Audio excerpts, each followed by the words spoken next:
Por outro lado, o ar leve encontrado em grandes altitudes consiste amplamente de oxigênio, razão pela qual pacientes tuberculosos são enviados para locais altos. Mesmo esta breve explicação sobre moléculas, átomos, elétrons, ar, éter e similares pode ser uma leitura pesada para o aluno, mas como se verá em breve, essa introdução desempenha papel essencial na base desta lição. Não desanime, se essa descrição não parece ter nenhum dos efeitos emocionantes de um conto de ficção moderno. Você está seriamente empenhado em descobrir quais são suas competências e como organizá-las e aplicá-las. Para completar essa descoberta com sucesso, você deve combinar determinação, persistência e um desejo bem definido de coletar e organizar conhecimento. Alexander Graham Bell, inventor do telefone e autoridade no tema das vibrações, é aqui citado em apoio às teorias do autor referentes ao assunto. Suponha que você tenha o poder de fazer uma barra de ferro vibrar em qualquer frequência desejada, em uma sala escura.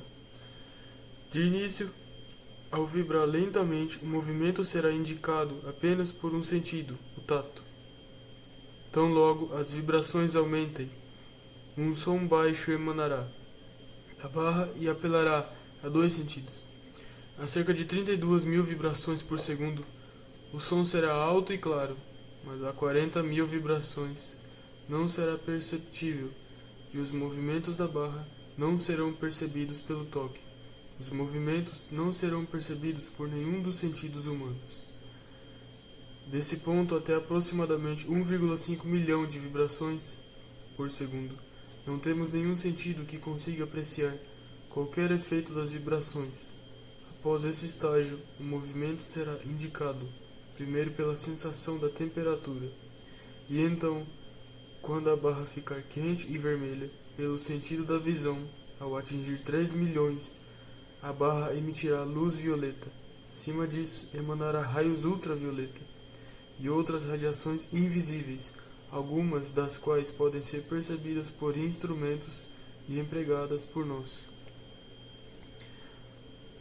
Ocorre-me que deve haver muito a ser aprendido sobre os efeitos dessas vibrações na lacuna onde os sentidos humanos não são capazes de ouvir, ver ou sentir o movimento. O poder de enviar mensagens sem fio pelas vibrações do éter reside nessa lacuna, mas a lacuna é tão grande que parece haver muito mais. É preciso fazer máquinas que praticamente forneçam novos sentidos, como fazem os instrumentos sem fio. Ao pensar na grande lacuna, não será possível dizer que existem muitas formas de vibração que possam nos dar um resultado tão maravilhoso, ou mais maravilhoso até, do que as ondas sem fio. Parece-me que nessa lacuna residem as vibrações que presumimos serem emitidas pelo cérebro e células nervosas quando pensamos, mas elas também podem estar mais acima, na escala além das vibrações que produzem os raios ultravioleta. Nota do autor. A última frase sugere a teoria sustentada por este autor. Precisamos de um fio para transmitir essas vibrações? Não passarão elas pelo éter sem um fio, como as ondas sem fio? Como serão percebidas pelos receptores? Ele ouvirá uma série de sinais ou concluirá que o pensamento de outro homem entrou em seu cérebro? Podemos nos entregar a algumas especulações, com base no que sabemos sobre ondas sem fio, que, como eu já disse, são tudo o que conseguimos reconhecer de uma vasta série de vibrações que teoricamente devem existir. Se as ondas cerebrais são similares às ondas sem fio, devem passar do cérebro e fluir infinitamente pelo mundo e universo. O corpo, crânio e outros obstáculos sólidos não seriam obstáculo à sua passagem, pois passariam pelo éter, que circunda as moléculas de toda a substância, não importando quão sólida e densa. Seria de se perguntar se não haveria interferência e confusão constantes se os pensamentos de outras pessoas estivessem flutuando por nosso cérebro e criando nele pensamentos que não se originaram em nós? Como saber se os pensamentos de outras pessoas não estão interferindo nos seus nesse momento? Eu tenho um bom número de fenômenos de distúrbios mentais que não consigo explicar. Por exemplo, a inspiração ou o desânimo que um orador sente quando se dirige à plateia. Experimentei isso muitas vezes na minha vida, nunca fui capaz de definir a causa física exata. Muitas descobertas científicas recentes, em minha opinião, apontam para um dia não muito distante, em que os homens lerão os pensamentos uns dos outros, em que os pensamentos serão transmitidos diretamente de cérebro para cérebro, sem intervenção da fala, escrita ou qualquer outro método de comunicação conhecido hoje. Não é insensato esperar pelo tempo em que veremos sem olhos, ouviremos sem ouvidos e falaremos sem língua. Em resumo, a hipótese de que a mente pode se comunicar diretamente com outra mente reside na teoria de que o pensamento, ou força vital, é uma forma de distúrbio elétrico que pode ser captado por indução e transmitido à distância por um fio ou simplesmente pelo éter que a tudo permeia, como as ondas do telégrafo sem fio. Existem muitas analogias que sugerem que pensamentos são da natureza de um distúrbio elétrico. Um nervo, que é da mesma substância que o cérebro, é um excelente condutor de corrente elétrica. Quando passamos uma corrente elétrica através de nervos de um homem morto, ficamos chocados e maravilhados ao ver o corpo sentar e se mover. Os nervos eletrificados produzem contração muscular como em vida. Os nervos parecem agir sobre os músculos de modo muito semelhante à corrente elétrica sobre um eletroímã.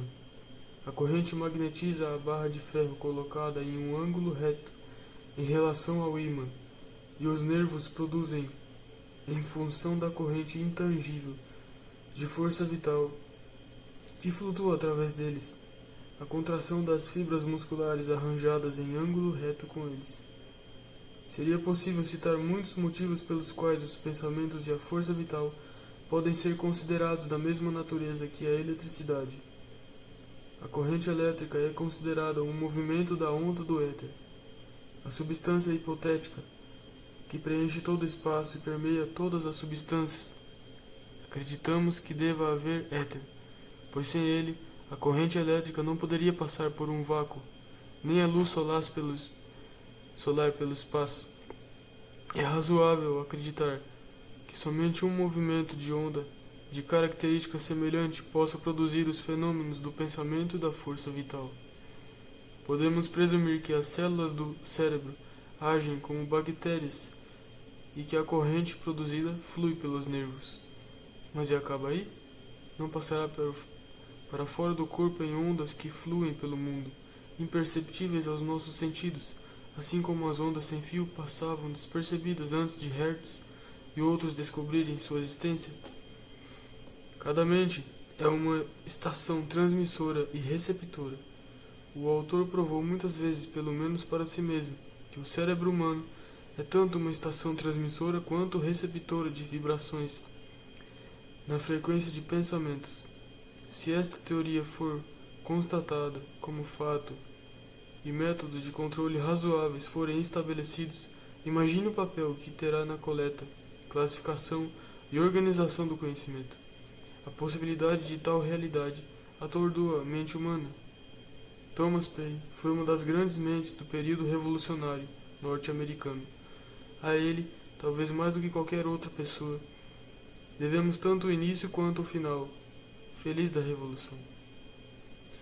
Pois foi sua mente sagaz que ajudou a redigir a Declaração da Independência, bem como a persuadir os signatários a traduzir o documento em termos de realidade.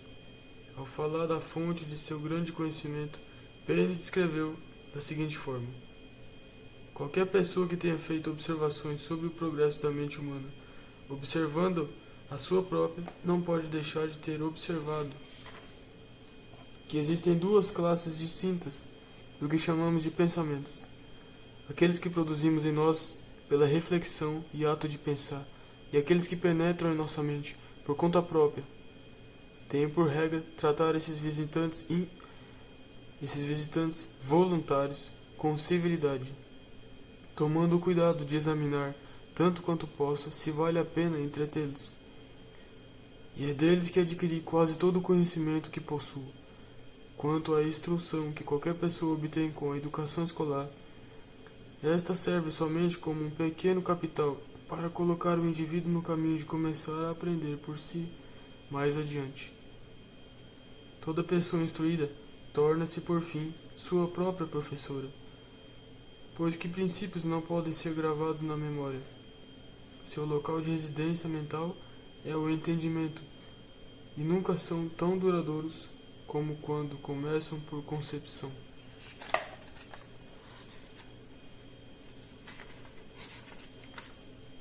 Todo fracasso é uma bênção disfarçada, proporcionando uma lição necessária, que não se aprenderia sem ele. A maioria dos chamados fracassos são apenas derrotas temporárias.